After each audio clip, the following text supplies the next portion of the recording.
In 1937, two families lived in the little village of Rexingen in Germany. The Lowengarts, my family, owned the same house for generations until my uncle Julius had to sell it to flee the Nazis. The Sayers, a local Catholic family, moved in 5 houses away from ours around that same time.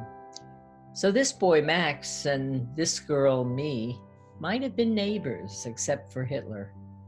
83 years later, when Max is living with his family in South Australia and I am living in New Jersey, we finally do get together. How does this happen? Max, at age 88, read my 2008 book about the relationship between Christian and Jewish neighbors in Rexingen and wrote to thank me and to say your father was right. Before Hitler, we all got along. He shared his private memoir about growing up Catholic in the village during the Third Reich, and as I read it, I heard a conversation between our two memoirs that gave new understanding to the meaning of neighbor, especially during times of political hate. Its relevance today in our polarized world with its rising intolerance of other is what led me to write Good Neighbors, Bad Times Revisited. Max, who suffers from a neurological disease, communicates by whiteboard. But that doesn't stop our ongoing conversation, as you'll see in the following video chat when Max, his family, and I finally meet across oceans on Zoom. One story we talked about was how the white cross on the hill was once a Hakenkreuz, or swastika, that the villagers knocked down near the war's end. Max told me that it was he and his friends who did it, and they vowed never to tell because of what might happen. With the 4 boys joined the 4 men there to take down the Hakenkreuz, and we never heard anything of that story because he'd sworn to his friends that was going to be a secret for the rest of their lives. And it was only when the grandson of one of the other boys came out to visit us that the story came out. So he knew then that the others hadn't kept it a secret, that they had told their family members.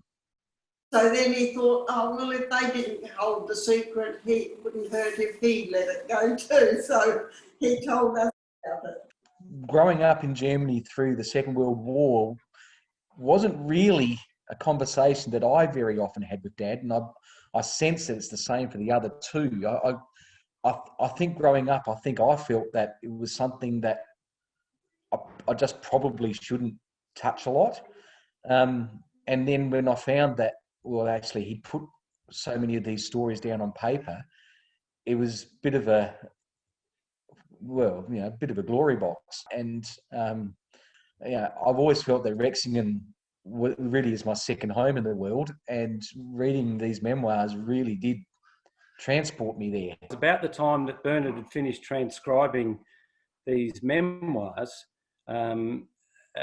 Your book, we became aware of your book, and then to be reading about the Kristallnacht in your book at the same time, and then reading Dad's memoirs, and I'm thinking, wow, this is telling the same story. And I always knew that the Rexingen history was that it had a significant Jewish population, and I suppose I knew, well, after the war they weren't there anymore, and we often walked past the Jewish cemetery in Rexingen, and I think we've always regarded it as a place of peace.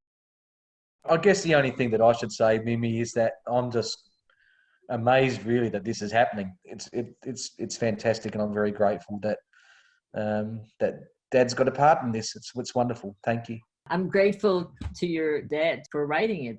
How was your life after you left Germany? So my father left Germany in 1937. He was married, but I was born 2 years later here. So I had never lived in Germany. And so when you were talking about not being interested, my father would talk a little bit about, he would talk about in Rexingen we did this, or in Rexingen we did that. But I was, at that point growing up American, I wanted to be American. And so I sort of pushed the stories away. And I think very much like you were describing, that somehow then when I got older, I became interested in the stories. But by then, my father had passed away, and he had told the stories, but he didn't write them down the way you did, Max. So, Max, you left the stories up, put the stories on the page, and I think that was a very big gift to all of you, and it turned out to me too. Wait, I see Max is writing a final something. I wish you all the best of luck with new book. Thank you very much. Thank you.